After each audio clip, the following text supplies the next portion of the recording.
Chaque semaine, je rencontre des personnes qui sont aidées grâce au soutien de tous les joueurs de la Loterie nationale. Aujourd'hui, j'ai rendez-vous avec Édouard qui a vécu une adolescence difficile. Il y a presque 5 ans, il a décidé de s'enfuir de chez lui. Salut Laetitia, enchantée, on se l'habille? Oui, Édouard, bonjour. Alors, on a un long trajet? Ben oui, on a quand même un long trajet. Eh bien, j'attache ma ceinture alors, j'espère que tu es un bon conducteur. Hein? Je suis un très bon conducteur. Oui. Alors Édouard, raconte-moi donc le trajet qu'on va faire, tu le connais? J'ai fait ce trajet en fait. Pour quelle raison? Je suis de base francophone, mais mes parents, à l'âge très jeune, ils se sont divorcés. Oui. Et à cause de ça, je devais vitement passer du français à néerlandais. Et puis en 2010, en fait, j'ai perdu ma sœur à un âge d'1 an. À la maison, chez mon père, on n'y parlait plus après la mort. J'ai dû en fait vivre avec jusqu'à mes 18 ans. Et puis un jour, ça a éclaté et je me suis éclaté aussi. Je me suis dit, si je ne trouve pas une solution pour moi-même, pourquoi je ne cherche pas une solution pour partir de mes problèmes? Oui. Et alors là, j'ai décidé en fait de prendre ma voiture, prendre quelques affaires et de fuguer des problèmes. Les 4 jours que tu as vécu ici ont dû te paraître hyper longs. En fait, c'est peut-être très égoïste, tu penses à toi-même à ce moment-là. Oui. Tu es occupé avec tes problèmes, tu es occupé avec tout ce qui est très émotionnellement qui s'est passé dans ton passé.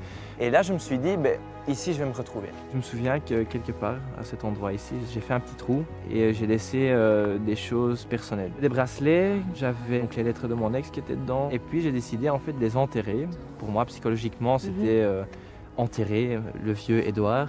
Et là, tu arrives chez toi et qu'est-ce qui se passe? En fait, je me souviens très bien, tu mets ta clé dans la porte, tu montes dans ton appartement et tu dis, voilà, je suis dans mon fauteuil, et maintenant?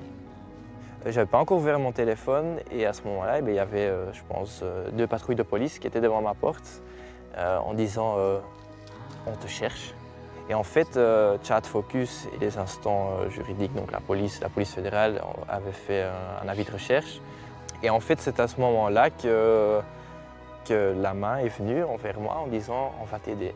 Tout d'un coup, tu n'étais plus tout seul. Et du coup, tu dis que Child Focus a continué à t'aider. Comment ça? En fait, ils m'ont téléphoné tout de suite. Donc, comment vas-tu? Et c'était quelles raisons? Et pourquoi? Et comment? Et on peut t'aider. Pas seulement vers moi, aussi vers ma mère, vers mon père.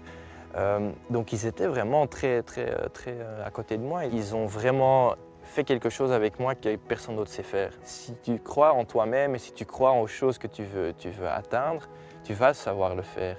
Et maintenant, on est 3 ans plus tard et j'ai ma société que je voulais avoir. Je suis très content que Chat Focus ait toujours été dans cette histoire et encore aujourd'hui d'ailleurs. Bon, qu'est-ce qu'on fait? On dit adieu à cet endroit? Eh oui, à la prochaine fois. Écoute, en tout cas, merci pour ce beau témoignage. Tu me ramènes chez moi, hein? Je te ramène chez toi. J'espère bien.